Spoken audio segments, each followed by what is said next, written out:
Bonjour mes frères et sœurs. Dans deux passages de la Bible, premièrement, dans Philippiens 4, et je vais prendre le verset 6, ça c'est le premier point.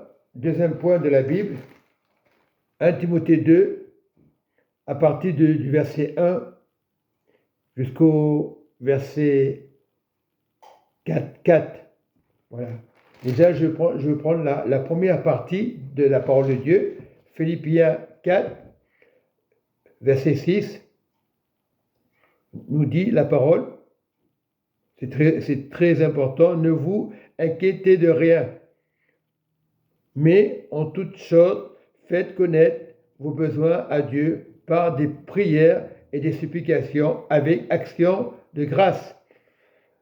Je prends que le verset 6 et je prie le Seigneur, nous te prions, Papa, d'avoir de l'amour et tout ce que nous faisons avec action de grâce. Voilà ce que Dieu veut, avec action de grâce. Et c'est important. Prions aussi pour les familles, que les familles se réunissent.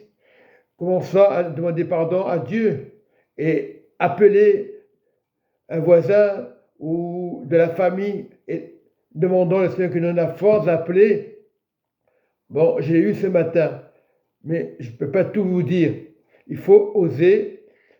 Moi, j'ai eu la force dans ma famille de prendre le téléphone et appeler et motiver le frère.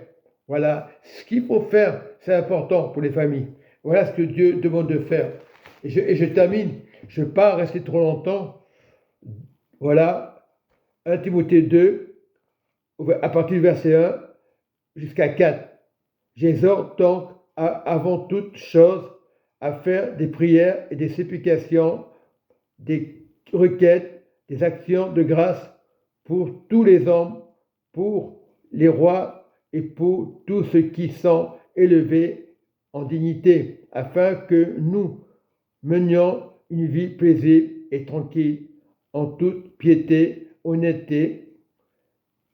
Cela est bon et agréable devant Dieu, notre Sauveur. Et le verset 4, je termine, qui veut que tous les hommes soient sauvés et parviennent à la connaissance de la vérité.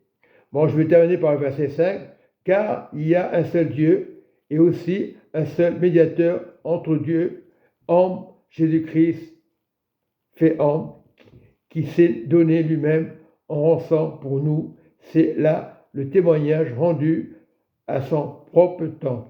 Et ce temps, il est temps de prier. Daniel avait le même Dieu. Daniel n'avait pas un Dieu étranger. Et le Dieu de Daniel et le Dieu d'aujourd'hui, il est le même. Hier, aujourd'hui, éternellement. Hébreu le dit dans Hébreu 13, 8. Donc Daniel n'a pas changé de Dieu. Daniel a été jeté à la fosse des lions. Mais comme il avait un Dieu vraiment vivant, donc Daniel n'est pas mort, il est sorti de la force du lion et jamais Daniel s'est fait avoir. Alors nous devons être vraiment pour toutes les familles et je rends grâce à Dieu. Soyez des bons témoignages, des vérités et de l'amour les uns envers les autres. Et que Dieu vous bénisse. Amen et Amen.